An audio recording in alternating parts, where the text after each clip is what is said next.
In April 2020, I experienced a COVID-related layoff. As the government mandated businesses to prevent the spread of the virus, corporate revenues dropped, requiring my employer to significantly reduce headcount. I and many others became a casualty as a result of that reduced headcount. When such a sudden, unexpected, and difficult event happens, we get blindsided and start to worry about things we do not have control over. Those worries become distractions. Those distractions prevent us from seeing clearly to avoid getting stuck. My worries were a little amplified since my wife Lauren became stranded in California in March 2020 when the pandemic hit while she was visiting her mother. At the onset, COVID-19, the state of California restricted travel into and out of the state in hopes of reducing the spread of COVID-19. I was going through this issue somewhat alone. You would be surprised how a simple hug from my wife would make things better. After the initial shock, I sat down and prayed. My prayer was to push all my worries and concerns to God. Interestingly, when I did that, a wave of calm came over me, and the distractions and worries miraculously left, allowing me to focus on the important task of getting back into looking for a new position.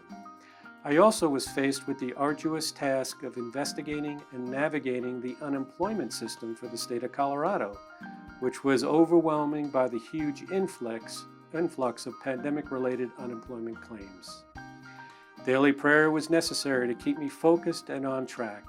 If I skipped a day of prayer, I would be back to worrying, and distractions would again overwhelm me.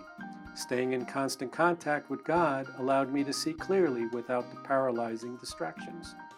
Over time, seeing clearly allowed me to find a new position within 5.5 months. I enjoy the new position and my new coworkers. It's just another new chapter in my life. Our journey takes us in many directions, just as it is to see clearly and listen to God through meditation. As I look back upon that experience last year, I realize how God works in lessening the burdens, allowing me to see clearly and move forward.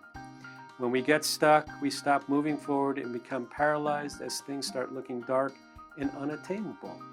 Upon reflection of that time last year, I am reminded by a song from the early 1970s titled "I Can See Clearly Now" by Johnny Nash. The words describing the feeling and my personal experience when we turn to God. Here are the lyrics. I can see clearly now, the rain is gone. I can see all obstacles in my way. Gone are the dark clouds that had me blind. It's going to be a bright, bright, sunshiny day. It's going to be a bright, bright, sunshiny day.